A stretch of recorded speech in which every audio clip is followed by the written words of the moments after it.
Chapter 21.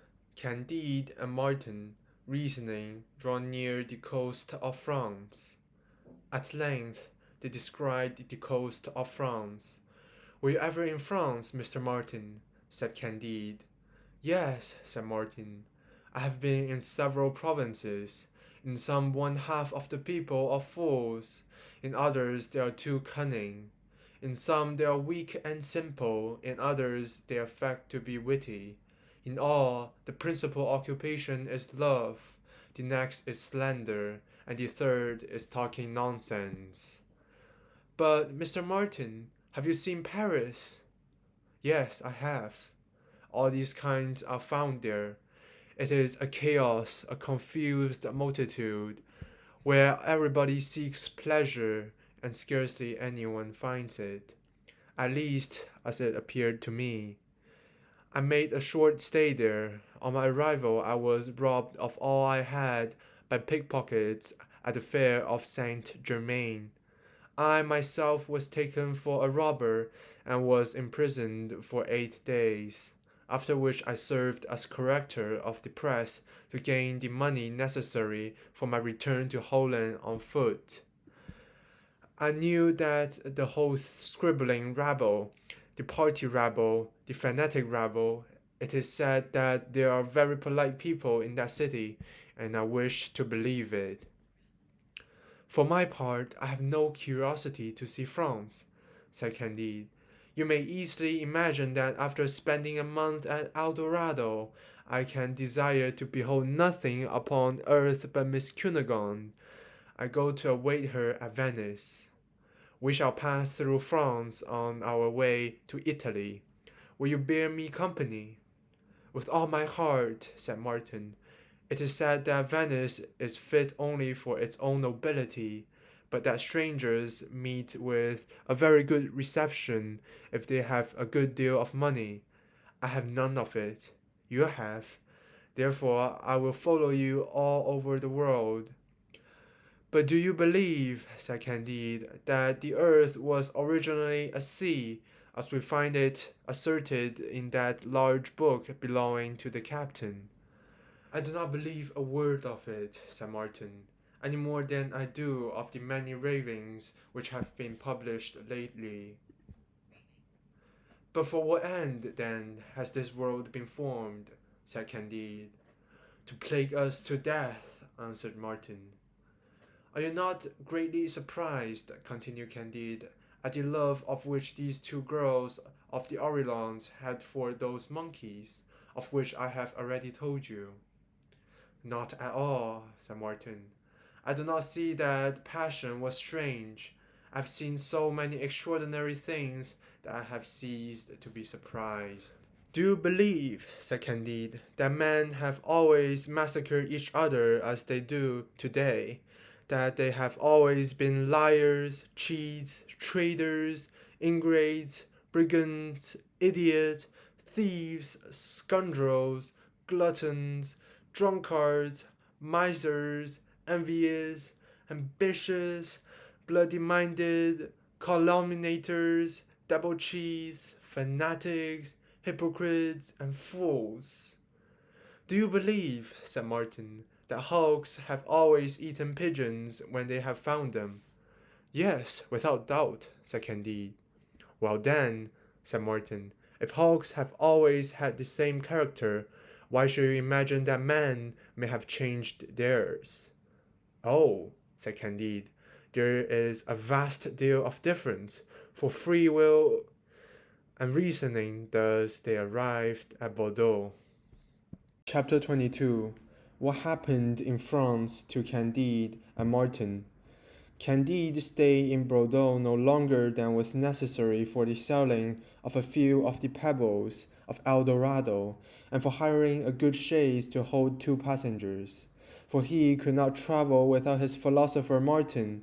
He was only vexed at parting with his sheep, which he left to the Bordeaux Academy of Sciences, who set us a subject for that year's prize, to find why this sheep's wool was red, and the prize was awarded to a learned man of the north, who demonstrated by a plus b minus c divided by z, that the sheep must be red and die of the rot.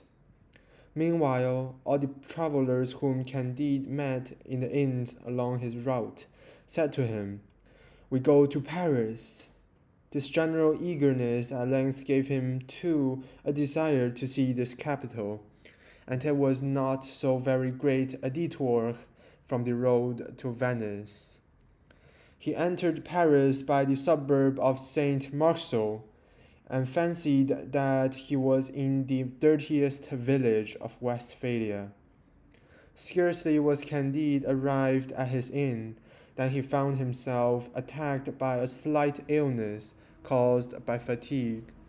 As he had a very large diamond on his finger, and the people of the inn had taken notice of a prodigiously heavy box among his baggage, there were 2 physicians to attend him, though he had never sent for them, and 2 devotees who warmed his broths. "I remember," Martin said, "also to have been sick at Paris in my first voyage. I was very poor, thus I had neither friends, devotees, nor doctors, and I recovered. However, what with physics and bleeding, Candide's illness became serious. A parson of the neighborhood came with great meekness to ask for a bill for the other world payable to the bearer. Candide would do nothing for him, but the devotees assured him it was the new fashion. He answered that he was not a man of fashion. Martin wished to throw the priest out of the window. The priest swore that they would not bury Candide. Martin swore that he would bury the priest if he continued to be troublesome. The quarrel grew heated. Martin took him by the shoulders and roughly turned him out of doors, which occasioned great scandal and a lawsuit. Candide got well again, and during his convalescence he had very good company to sup with him. They played high. Candide wondered why it was that the ace never came to him, but Martin was not at all astonished. Among those who did him the honours of the town was a little abbé of Périgord, one of those busybodies who are ever alert, officious, forward, fawning, and complacent, who watch for strangers in their passage through the capital, tell them the scandalous history of the town, and offer them pleasure at all prices. He first took Candide and Martin to La Comédie, where they played a new tragedy. Candide happened to be seated near some of the fashionable wits. This did not prevent his shedding tears at the well-acted scenes. One of these critics at his side said to him between the acts, "Your tears are misplaced. That is a shocking actress. The actor who plays with her is yet worse, and the play is still worse than the actors. The author does not know a word of Arabic, yet the scene is in Arabia. Moreover, he is a man that does not believe in innate ideas, and I will bring you tomorrow 20 pamphlets written against him." "How many dramas have you in France, sir?" said Candide to the abbé. 5 or 6,000. "What a number!" said Candide. "How many good?" 15 or 16, replied the other. "What a number!" said Martin. Candide was very pleased with an actress who played Queen Elizabeth in a somewhat insipid tragedy sometimes act. "The actress," said he to Martin, "pleases me much. She has a likeness to Miss Cunegonde. I shall be very glad to wait upon her." The Perigordian abbé offered to introduce him. Candide, brought up in Germany, asked what was the etiquette and how they treated queens of England in France. "It is necessary to make distinctions," said the abbé. "In the province one takes them to the inn. In Paris one respects them when they are beautiful, and throws them on the highway when they are dead." "Queens on the highway," said Candide. "Yes, truly," said Martin. "The abbé is right. I was in Paris when Miss Mornine passed. As the saying is, from this life to the other, she was refused what people call the honours of sepulture. that is to say, of rotting with all the beggars of the neighborhood in an ugly cemetery. She was interred all alone by her company at the corner of the Rue de Baconon, which ought to trouble her much, for she thought nobly. That was very uncivil, said Candide. What would you have? Said Martin. These people are made thus. Imagine all contradictions, all possible incompatibilities. You will find them in the government, in the law courts, in the churches, in the public shows of this droll nation. Is it true that they always laugh in Paris? Said Candide. Yes, said the abbe, but it means nothing, for they complain of everything with great fits of laughter. They even do the most detestable things while laughing. Who, said Candide, is that great pig who spoke so ill of the piece at which I wept, and of the actors who gave me so much pleasure? He is a bad character, answered the abbe, who gained his livelihood by saying evil of all plays and of all books. He hates whoever succeeds, as the eunuchs hate those who enjoy. He is one of the serpents of literature who nourish themselves on dirt and spite. He is a follicular. What is a follicular? Said Candide. It is, said the abbe, a pamphleteer, a facon. Thus Candide, Martin, and the Perigordian conversed on the staircase, while watching everyone go out after the performance. Although I am eager to see Cunegonde again, said Candide, I should like to sup with Miss Clairon, for she appears to me admirable. The abbe was not the man to approach Miss Clairon, who saw only good company. She is engaged for this evening, he said, but I shall have the honor to take you to the house of a lady of quality.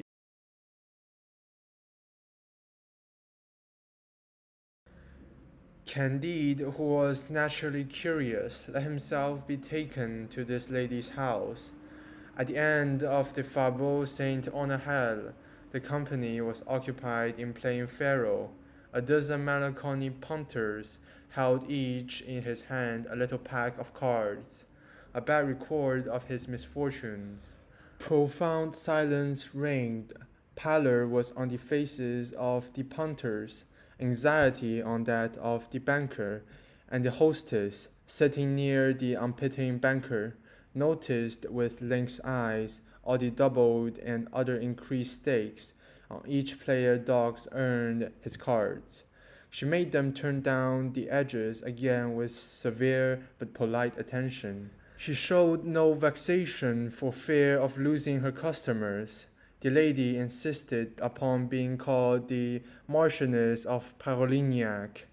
Her daughter, aged 15, was among the punters, and notified with a covert glance the cheatings of the poor people who tried to repair the cruelties of fate.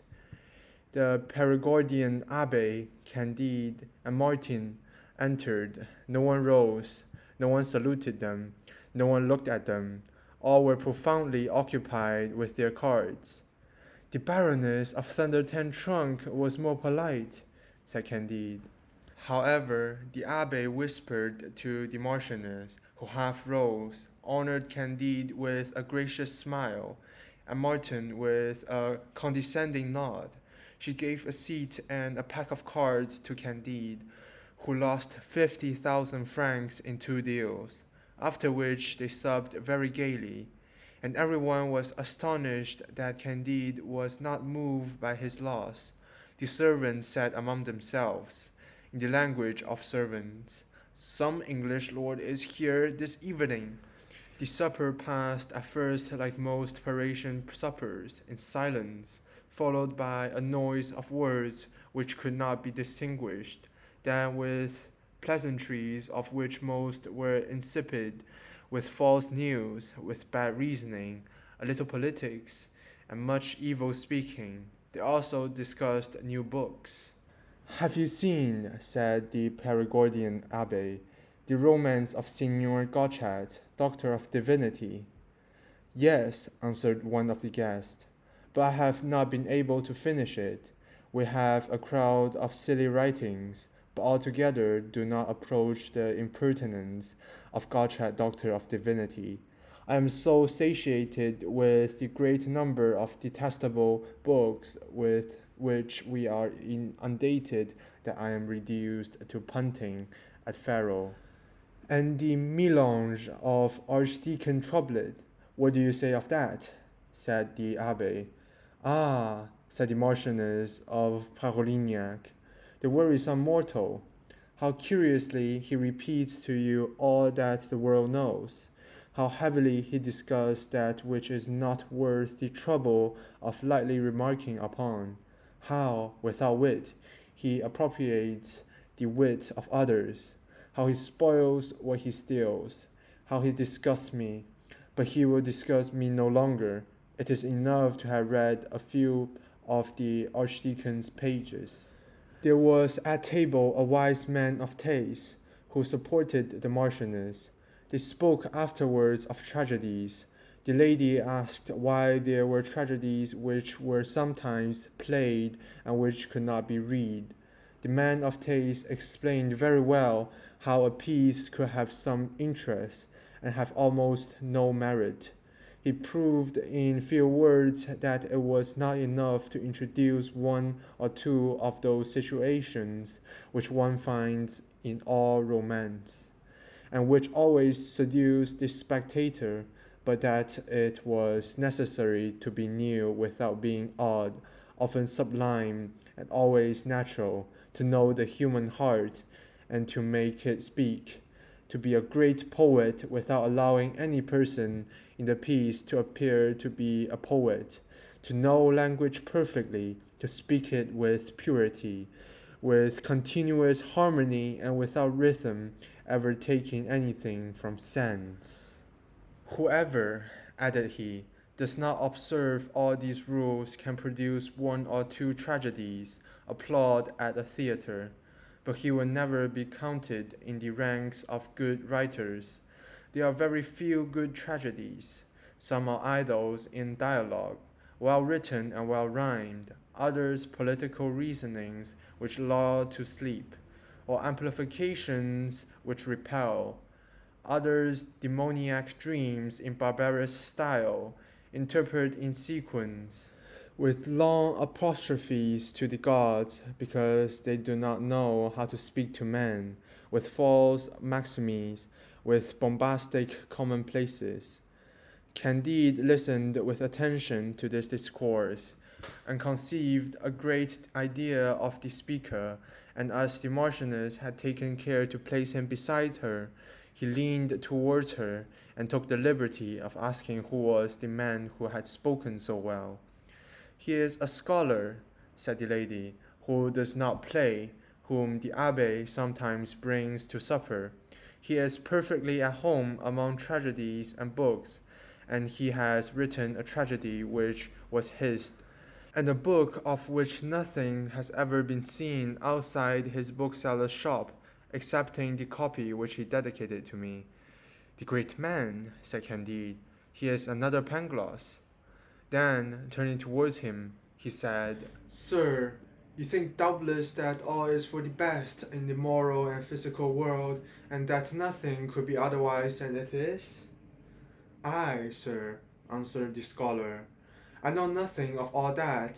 I find that all goes awry with me, that no one knows either what is his rank, nor what is his condition, what he does, nor what he ought to do, and that except supper, which is always gay, and where there appears to be enough concord, all the rest of the time is passed in impertinent quarrels. Jansenist against Molinist, Parliament against the Church, men of letters against men of letters, courtesans against courtesans, financiers against the people, wives against husbands, relatives against relatives. It is eternal war. I have seen the worst, Candide replied, but a wise man who sins has had the misfortune to be hanged, taught me that all is marvelously well. These are but the shadows on a beautiful picture. Your hanged man mocked the world, said Martin. The shadows are horrible blots. There are men who make the blots, said Candide, and they cannot be dispensed with. It is not their fault then, said Martin. Most of the punters who understood nothing of this language drank, and Martin reasoned with the scholar, and Candide related some of his adventures to his hostess. After supper, the Marchioness took Candide into her boudoir, and made him sit upon a sofa. Ah, well, said she to him, you love desperately Miss Cunegonde of Thunder Ten Tronckh. Yes, madam, answered Candide. The Marchioness replied to him with a tender smile. You answer me like a young man from Westphalia. A Frenchman would have said, it is true that I have loved Miss Cunegonde, but seeing you, madam, I think I no longer love her. Alas, madam, said Candide, I will answer you as you wish.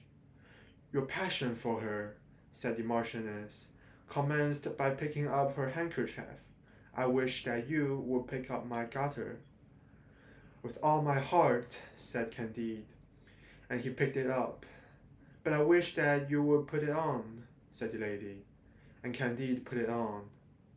You see, said she, you are a foreigner. I sometimes make my Parisian lovers languish for 15 days, but I give myself to you the first night, because one must do the honors of one's country to a young man from Westphalia. The lady, having perceived two enormous diamonds upon the hands of the young foreigner, praised them with such good faith that from Candide's finger they passed to her own. Candide, returning with the Perigordian Abbé, felt some remorse in having been unfaithful to Miss Cunegonde.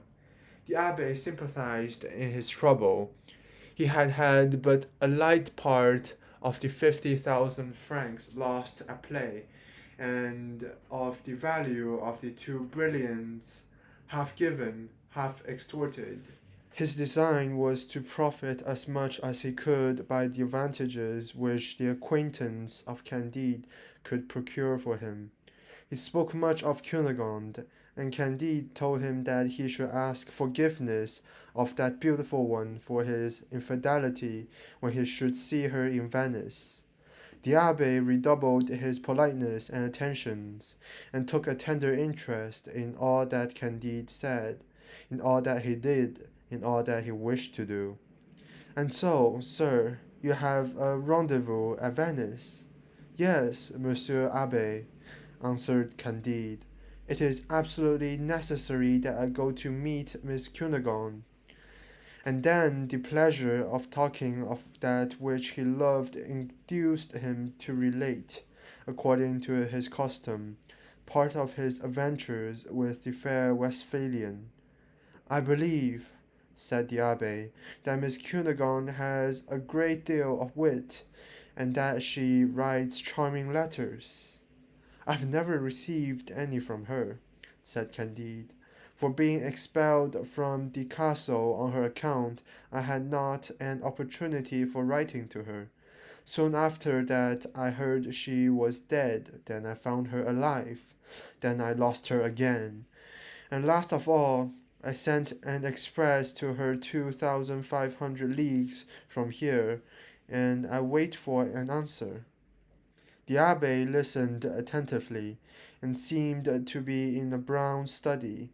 He soon took his leave of the two foreigners after a most tender embrace.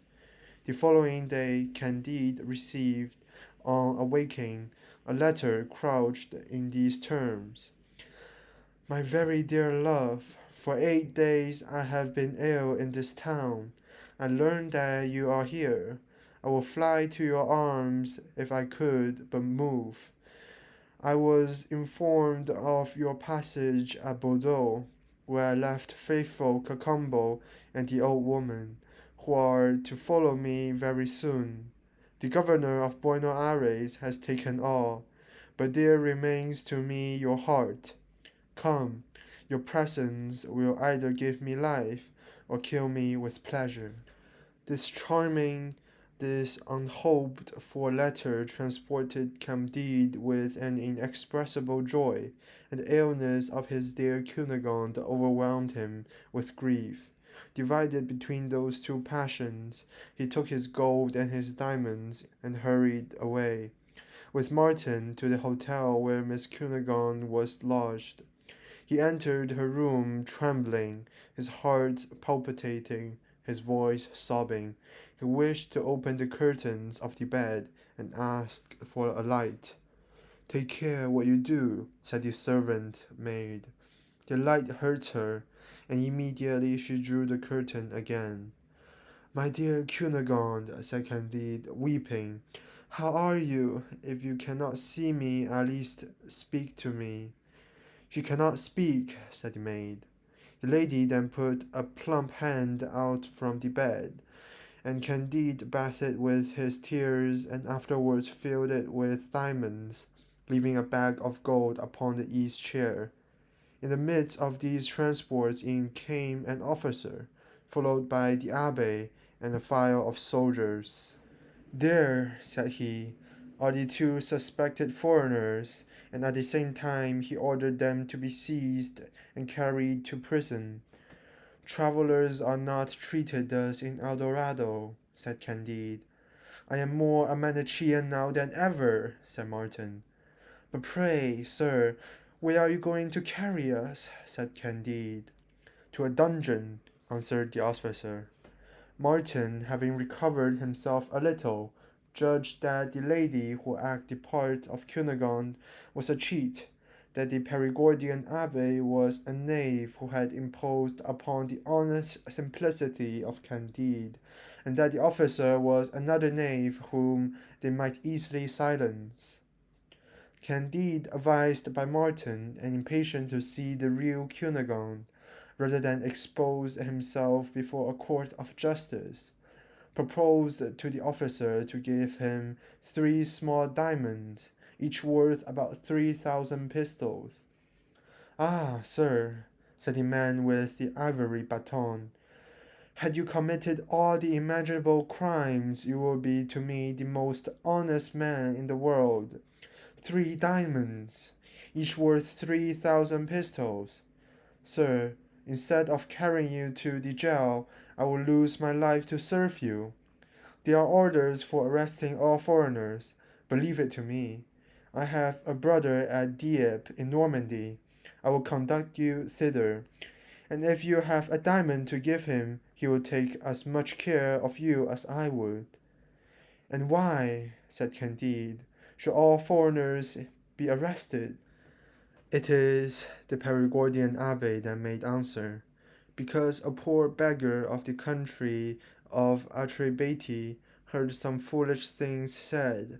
This induced him to commit a parricide, not such as that of 1610 in the month of May, but such as that of 1594 in the month of December, and such as others which have been committed in other years and other months by other poor devils who had heard nonsense spoken."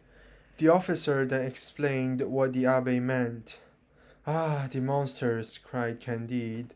"What horrors among a people who dance and sing! Is there no way of getting quickly out of this country where monkeys provoke tigers? I have seen no bears in my country, but men I have beheld nowhere except in El Dorado. In the name of God, sir, conduct me to Venice, where I am to await Miss Cunegonde." "I can conduct you no further than Lower Normandy," said the officer. Immediately he ordered his irons to be struck off, acknowledged himself mistaken, sent away his men, set out with Candide and Martin for Dieppe, and left them in the care of his brother. There was then a small Dutch ship in the harbour, the Norman, who by the virtue of 3 more diamonds had become the most subservient of men.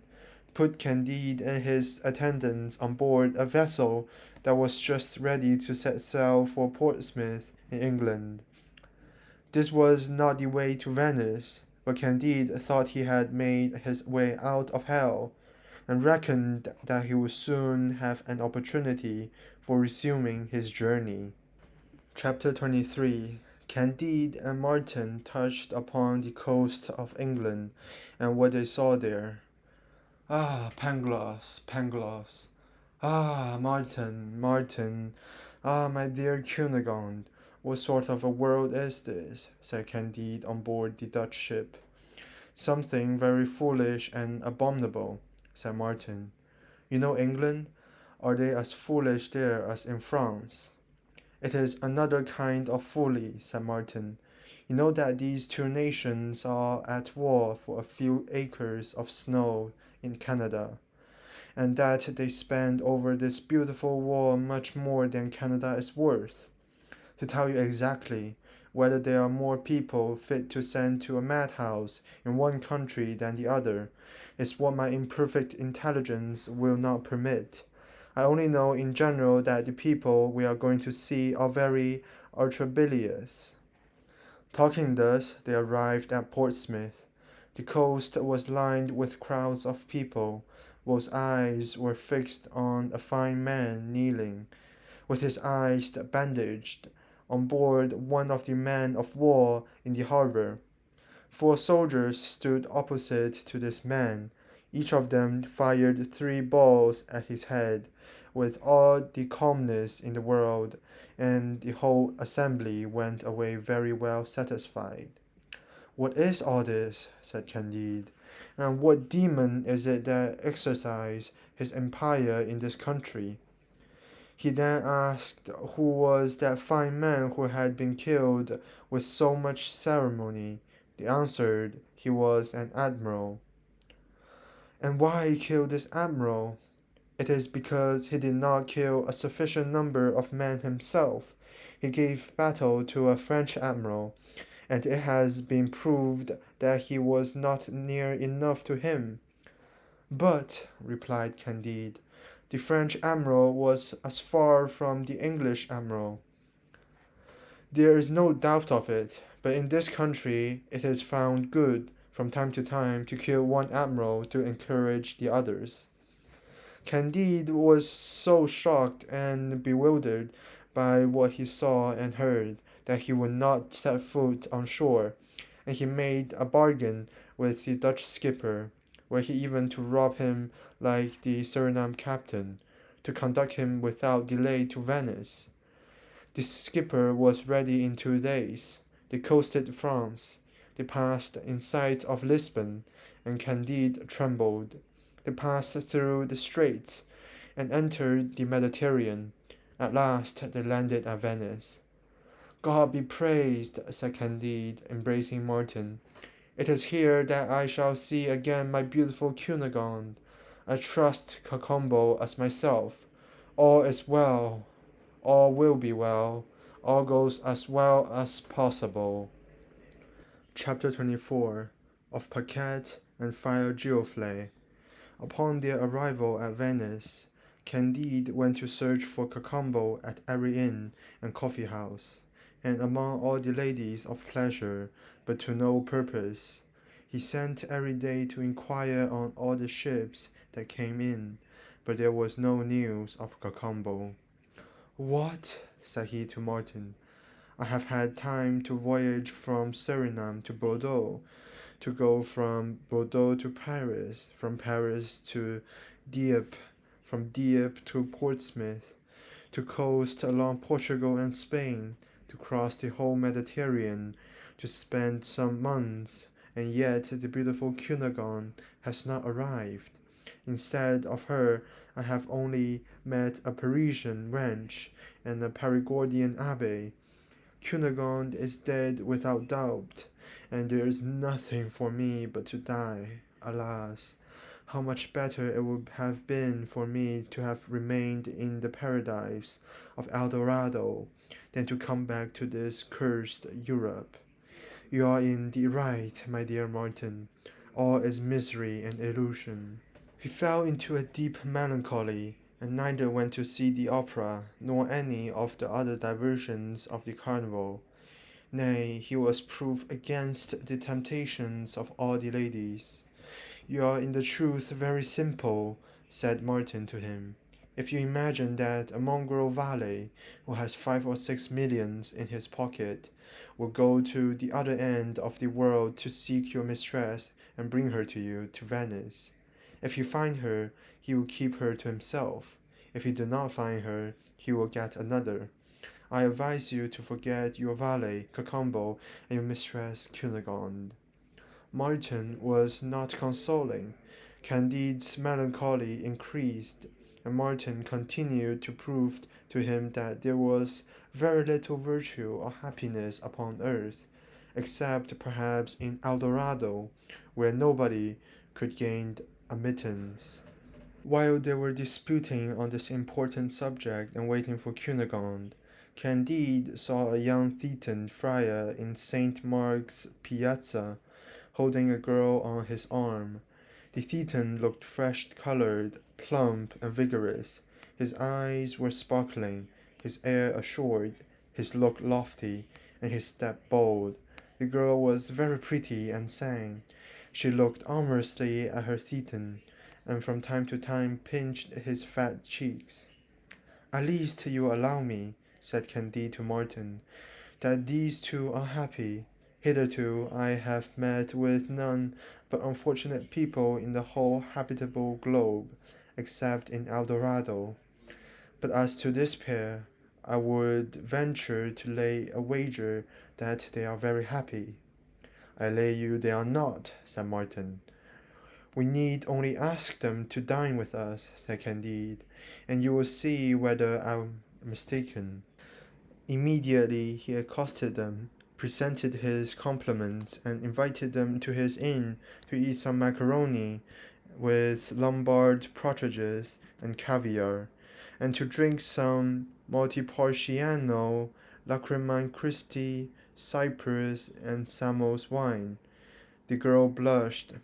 The Thetan accepted the invitation, and she followed him, casting her eyes on Candide with confusion and surprise, and dropping a few tears. No sooner had she set foot in Candide's apartment than she cried out, "Ah, Mr. Candide does not know Paquette again."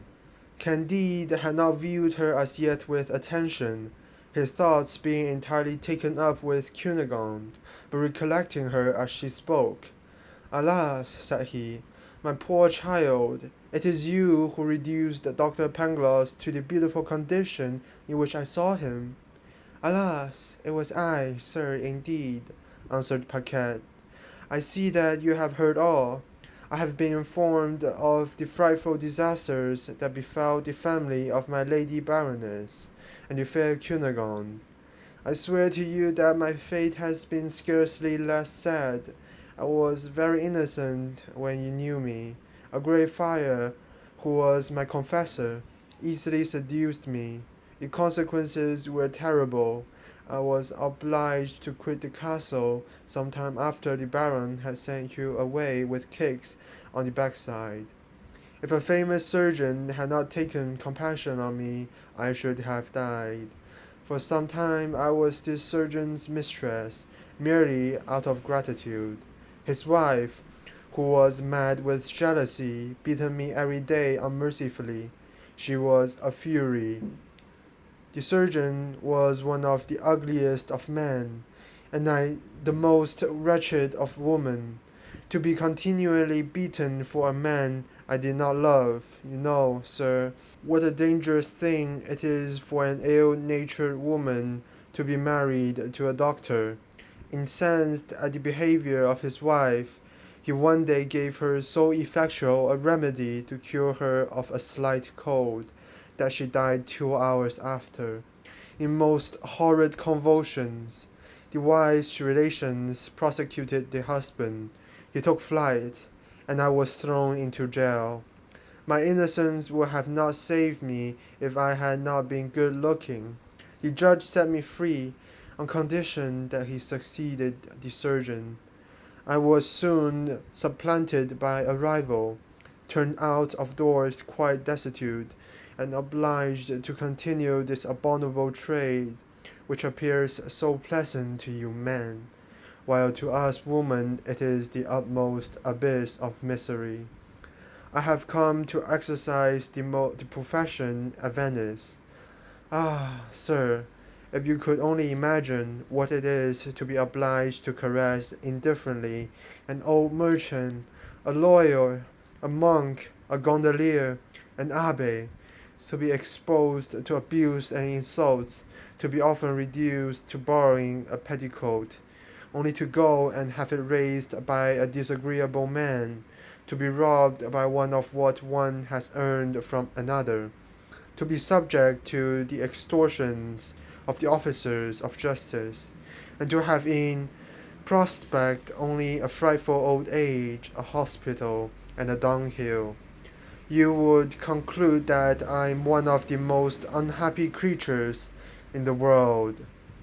Paquette thus opened her heart to honest Candide in the presence of Martin, who said to his friend, "You see that already I have won half the wager." Friar Grofley stayed in the dining room and drank a glass or two of wine while he was waiting for dinner.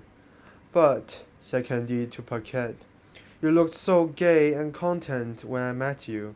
You sang and you behaved so lovingly to the Thetan that you seemed to me as happy as you pretend to be now the reverse."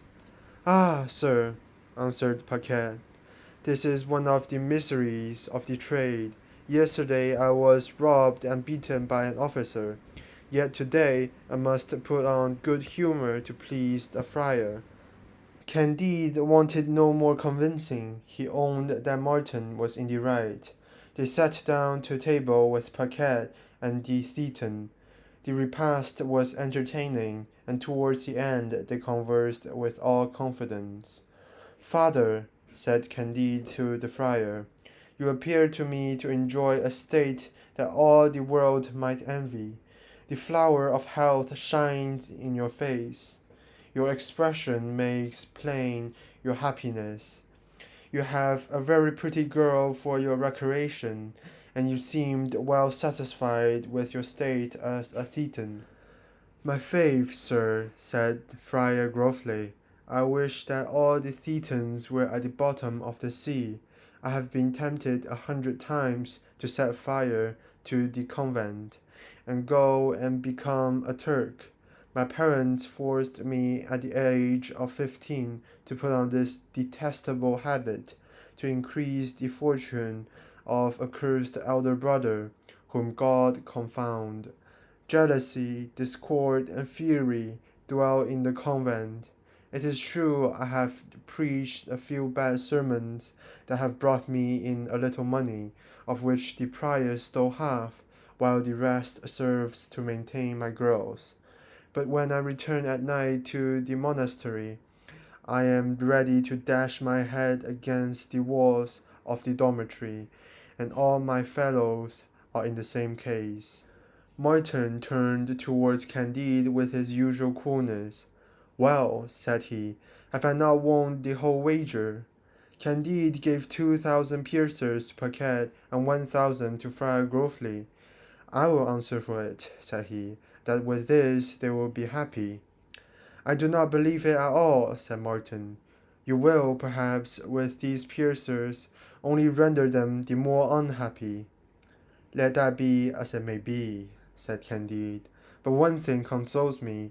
I see that we often meet with those whom we expected never to see more, so that perhaps, as I have found my red sheep and Paquette, it may well be that I shall also find Cunegonde." "I wish," said Martin, "she may one day make you very happy, but I doubt it very much." "You are very hard of belief," said Candide. "I have lived," said Martin. "You see those gondoliers," said Candide. "Are they not perpetually singing?" "You do not see them," said Martin, "at home with their wives and brats. The Doge has his troubles, the gondoliers have theirs. It is true that, all things considered, the life of a gondolier is preferable to that of a Doge, but I believed the difference to be so trifling that it is not worth the trouble of examining. People talk, said Candide, of the senator procurant who lives in that fine palace on the Brenta, where he entertains foreigners in the politest manner. They pretend that this man has never felt any uneasiness. I should be glad to see such a rarity, said Martin. Candide immediately sent to ask the Lord Procurant permission to wait upon him the next day. Chapter 25. The visit to Lord Procurant, a noble Venetian.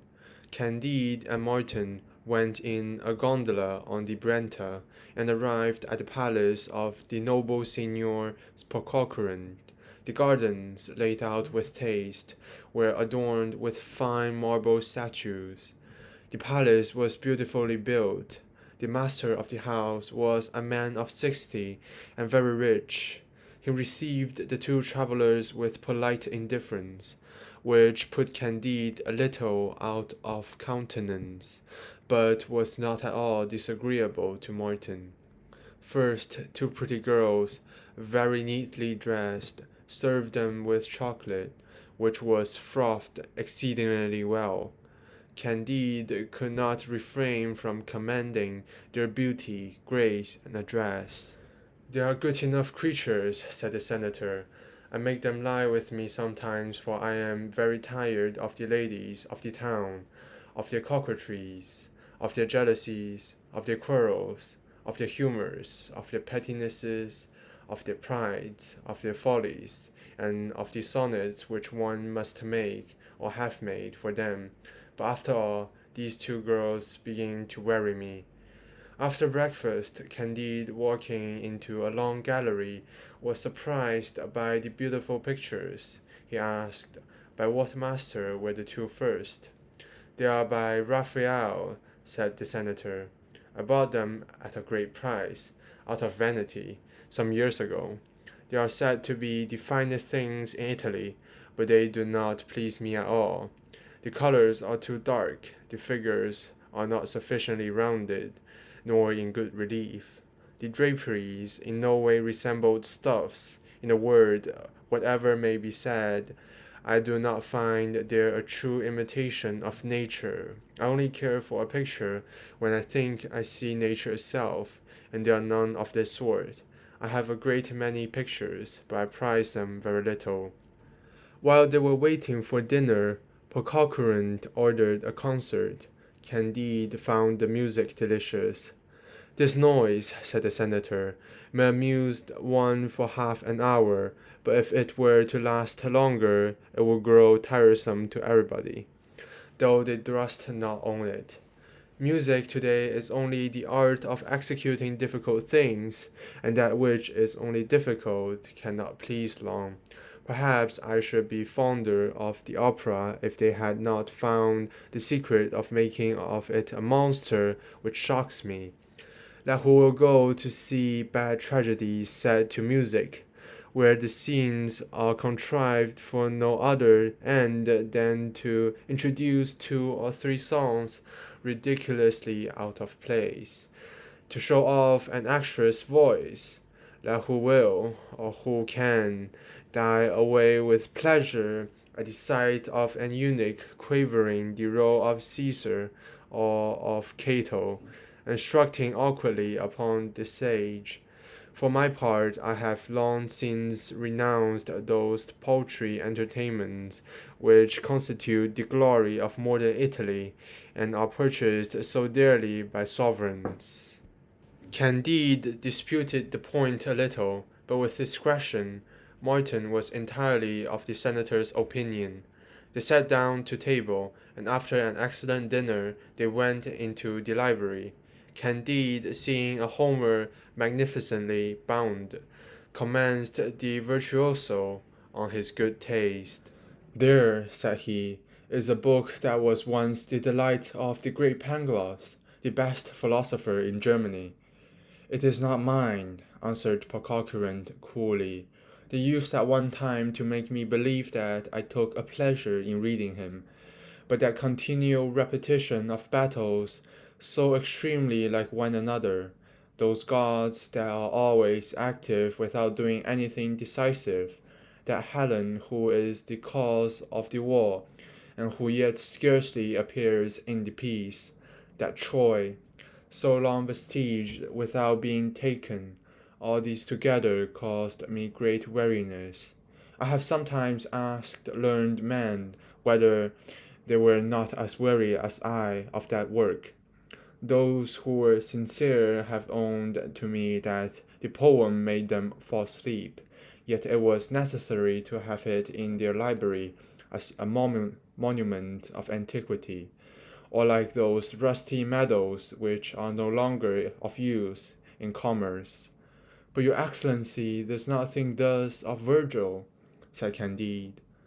I grant, said the senator, that the second, fourth, and sixth books of his Aeneid are excellent, but as for his pious Aeneas, his strong Clotus, his friend Achilles, his little Ascanius, his silly king Latinus, his bourgeois Amata, his insipid Lavinia, I think there can be nothing more flat and disagreeable. I prefer Tasso a good deal, or even the soporific tales of Aristotle.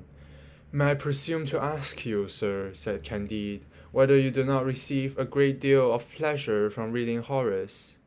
There are maxims in this writer, answered Pococurant, from which a man of the world may reap great benefit, and being written in energetic verse, they are more easily impressed upon the memory. But I care little for his journey to Brundusium, and his account of a bad dinner, or of his low quarrel between one Rupilius, whose words he says were full of poisonous filth, and another whose language was imbued with vinegar.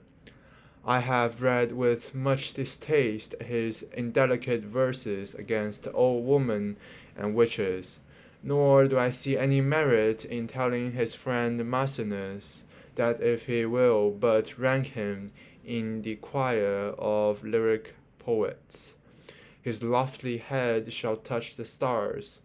Fools admire everything in an author of reputation.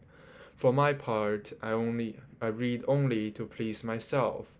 I like only that which serves my purpose. Candide, having been educated never to judge for himself, was much surprised at what he heard. Martin found there was a good deal of reason in Pococurant's remarks. Oh, here is Cicero, said Candide. Here is the great man whom I fancy you are never tired of reading. I never read him, replied the Venetian. What is it to me whether he pleads for Rubilius or Cluntius? I tried causes enough myself. His philosophical works seemed to me better, but when I found that he doubted of everything, I concluded that I knew as much as he, and that I had no need of a guide to learn ignorance. Ah, here are 80 volumes of the Academy of Sciences, cried Martin. Perhaps there is something valuable in this collection. There might be, said Pococurant, if only one of those rakers of rubbish had shown how to make pins. But in all these volumes there is nothing but chimerical systems, and not a single useful thing. And what dramatic works I see here, said Candide, in Italian, Spanish, and French.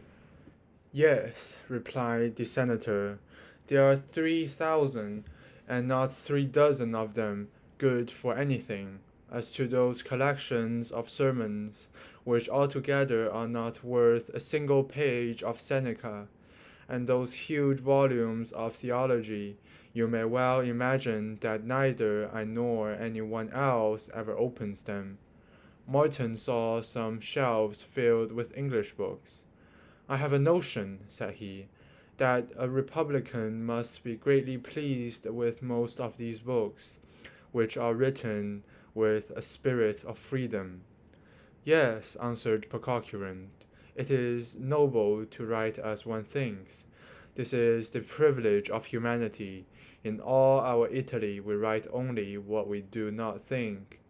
Those who inhabit the country of the Caesars and the Antoniuses dare not acquire a single idea without the permission of a Dominican friar. I should be pleased with the liberty which inspires the English genius, if passion and party spirit did not corrupt all that is estimable in this precious liberty. Candide, observing a Milton, asked whether he did not look upon this author as a great man.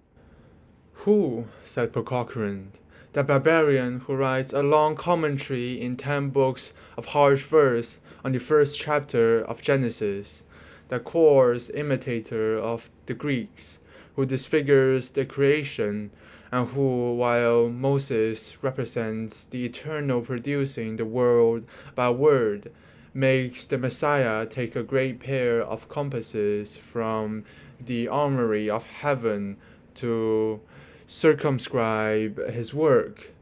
How can I have any esteem for a writer who has spoiled Tasso's hell and the devil, who transforms Lucifer sometimes into a toad and other times into a pygmy, who makes him repeat the same things 100 times, who makes him dispute on theology, who, by a serious imitation of Aristotle's comic invention of firearms, represents the devil cannonading in heaven. Neither I nor any man in Italy could take pleasure in those melancholy extravagance, and the marriage of sin and death, and the snakes brought forth by sin are enough to turn the stomach of anyone with the least taste, and his long description of a pest house is good only for a gravedigger. This obscure, whimsical, and disagreeable poem was despised upon its first publication, and I only treat it now as it was treated in its own country by contemporaries. For the matter of that I say what I think, and I care very little whether others think as I do. Candide was grieved at this speech, for he had a respect for Homer and was fond of Milton. Alas, said he softly to Martin, I am afraid that this man holds our German poets in very great contempt. There would not be much harm in that, said Martin. Oh, what a superior man, said Candide below his breath. What a great genius is this Pococurant. Nothing can please him. After the survey of the library, they went down into the garden, where Candide praised its several beauties. I know of nothing in so bad a taste, said the master. All you see here is merely trifling. After tomorrow, I will have it planted with a nobler design. Well, said Candide to Martin, when they had taken their leave, you agree that this is the happiest of mortals, for he is above everything he possesses. But do you not see, answered Martin, that he is disgusted with all he possesses? Plato observed a long while ago that those stomachs are not the best that reject all sorts of food. But is there not a pleasure, said Candide, in criticizing everything, in pointing out faults where others see nothing but beauties? That is to say, replied Martin, that there is some pleasure in having no pleasure. Well, well, said Candide, I find that I shall be the only happy man when I am blessed with the sight of my dear Cunegonde. It is always well to hope, said Martin. However, the days and the weeks passed, Cacambo did not come, and Candide was so overwhelmed with grief that he did not even reflect that Paquette and Friar Giroflée did not return to thank him.